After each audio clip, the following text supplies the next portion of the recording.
start off our discussion about mental health by first looking at some important figures that you may or may not be aware of. First of all, check these numbers out. If you look closely at this graph, you'll see that places like Australia and the US have twice the rate of mental health problems than places like, say, France or Switzerland or Germany. Let's dig a little deeper. This does seem to be an American phenomenon, maybe in Australia too. But the point is, if we go back to 2015, which really wasn't that long ago, you can see only about 11% of Americans reported some kind of depression. That number is currently, as of 2023, 18%, a huge increase. And even lifetime prevalence of depression has gone up from 20% in 2015 to 29%. Something is going on in America today. Finally, I want you to think, what is driving these numbers? But one thing we know for sure that is very unique is that this seems to be a young person's disease. This problem is largely prevalent among young people. If you look at this graph, people who have any symptom of anxiety, clearly young people are much higher than people who are older, especially if they're 65 or older. However, if you look at those with severe anxiety problems, that number continues. That is to say, young people seem to be significantly more anxious, both in general, but really with even high levels of anxiety. So you have to ask the question, what is going on in society? Some sociologists from the symbolic interactionist perspective argue that mental illness, mental health is a social construct. It's not a fixed biological reality. Michel Foucault was a French philosopher who traced the history of madness to the age of reason, arguing that when science took over as the dominant paradigm, the idea of being unrealistic, unreasonable, is something that we need to separate from society. Sociologist Thomas Zaw also took along this bent, except argued that mental illness is a myth and it's a social construction, seeing psychoanalysis as more of a moral endeavor, getting people to conform to the rest of society and not a biological or a medical one. Both of these characters would argue that society decided that if people act out too much in the terms of criminality or mental health, that they should be separated from society. In the case of criminal deviance, they would go to jail. In terms of mental health deviance, and like schizophrenia and extreme forms of mental health, we'll put them in asylums. But you'll notice that in both cases, they have to be set apart from society for some reason. I want to end this point with the idea that these are just sort of perspectives, and it can be hard for us, especially if you're dealing with a mental health problem, to view them in this way. So please keep in mind that this is a perspective among many perspectives in the field of sociology and of mental health. Let me tell you a story about Laura Delano. In the book Unshrunk, A Story of Psychiatric Treatment Resistance, the author chronicles her journey from being diagnosed with bipolar disorder at the age of 13 and undergoing years of intensive psychiatric treatment, to ultimately tapering off all psychiatric medications. She critiques the overuse of prescription drugs in the mental health industry and now supports and advises individuals seeking to deprescribe themselves under her nonprofit Inner Compass initiative. Delano's story has ignited discussions around the risks of over-medication, particularly in the psychiatric care. I want to remind you, symbolic interaction is all about meaning-making, but meaning-making is not created equal. Some people have more influence over meaning-making than others, usually high-status people, and in different times in history, people have more influence over meaning-making than others. In the past, perhaps religious institutions had a stronger impact on the mental health field. Now, clearly things are more housed under the medical field. But even that is socially constructed. Let me explain. Let me ask you, have you ever seen an ad for a new medication and thought, wait, is that a medical condition now? You're witnessing the power of medication in action. Long before Delano's work, sociologists have been talking about the medicalization of deviance. And this refers to how mental health problems have increasingly fallen under the domain of medicine. This isn't a neutral process. It's driven by powerful forces in multiple institutions. Power and authority of medical profession has been huge. Most of us take it for granted that doctors have the prestige and power that they have, but 200 years ago, they didn't have nearly the influence that they have today. There's also been activities of social movements and interest groups that have been part of it. And these advocacy groups come from a lot of different places, but once they're in place, they can make movements and impact the medical industry as well. Professional groups and activities have been part of this. Pharmaceutical companies pushing different diagnoses so that they can sell drugs to solve those problems.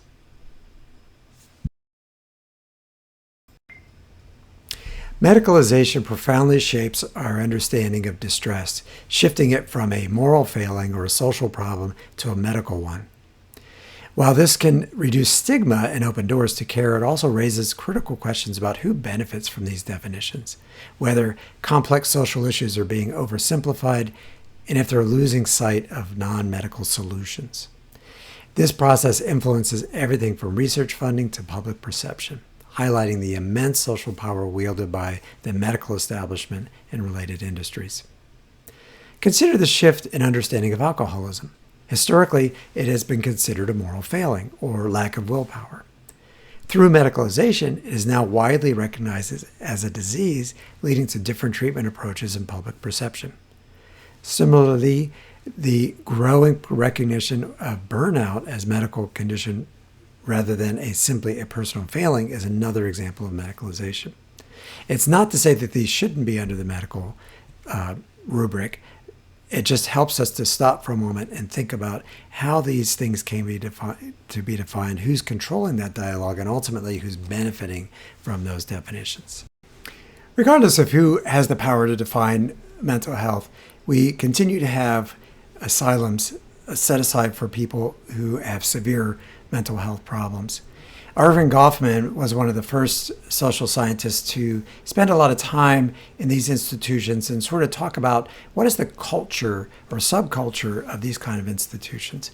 I don't want to go into it in detail. Your book covers it more than we have time. But people, even in these types of asylums, have agency and the ability to define and control their situations and define and control themselves. The stress process is probably one of the most useful paradigms for you of this entire class.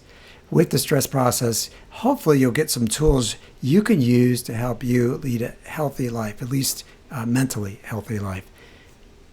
The stress process is a particularly important paradigm for me because I used it in my dissertation, part of which was headed by a man named Leonard Pearlin. Leonard Pearlin was at the University of Maryland before he passed away, and he agreed to be on my dissertation committee. So I know this paradigm very well, but I also know it because I think it's really important for you to understand it. Now, there are many other versions of this in other fields with different names and different people associated with it, but this is the one I know the most, so I'm going to focus on this. But I want you to think of stress kind of like a rubber band. And some of us are born with a loose rubber band. We both have a personality and we live in an environment. We have our food and clothing. We're doing pretty well. We're not really high stress.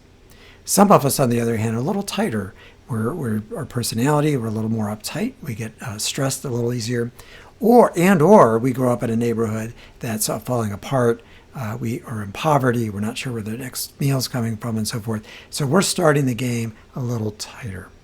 And the things that society throws at us, the things that we throw at ourselves, can make that rubber band tighter and tighter or looser and looser. And we're going to talk about the things we know about that rubber band in your life. From the social structure and personality perspective, one of the things that stresses us out are negative life events. They could be significant things like the loss of a job. It could be the loss of a loved one, for instance. They can also be little things, annoyances that occur on a day-to-day basis. So we call these smaller things that happen to us chronic strains. They're persistent, ongoing problems. So we have some strains that are strains related to just people annoying us, and that doesn't happen on a regular basis. But it's when it becomes chronic and it's day to day, that's when it really, really impacts us.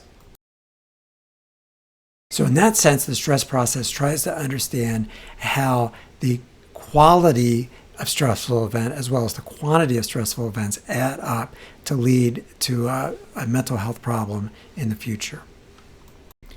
Here, I just want to point out that our social statuses from society, our race, class, and gender all contribute to these chronic forces that are impinging on us on a day-to-day basis. In some cases, helping us, in other cases, hurting us.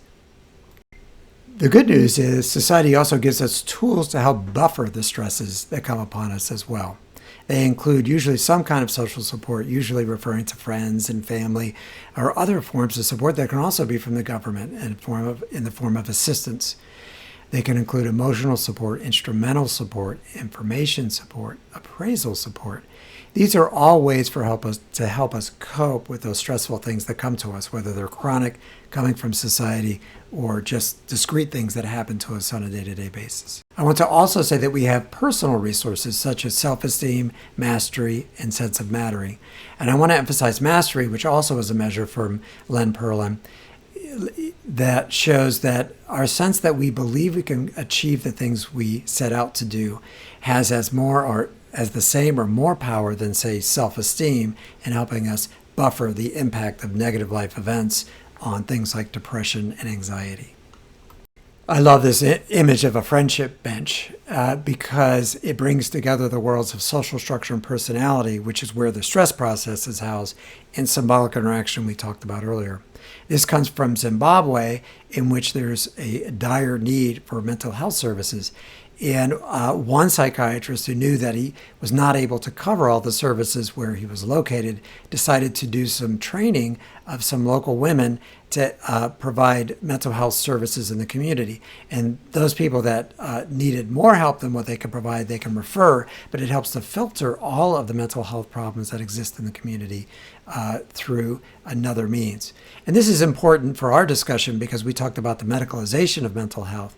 And in some cases, people do need that medical help. In other cases, they just need someone to talk to. And so I give credit to the psychiatrist in Zimbabwe for sort of thinking outside of the box, outside of the medical box, to find alternative ways to help people without discounting the medical field altogether. I'm going to bring this lecture together by bringing in actually symbolic interaction with group processes.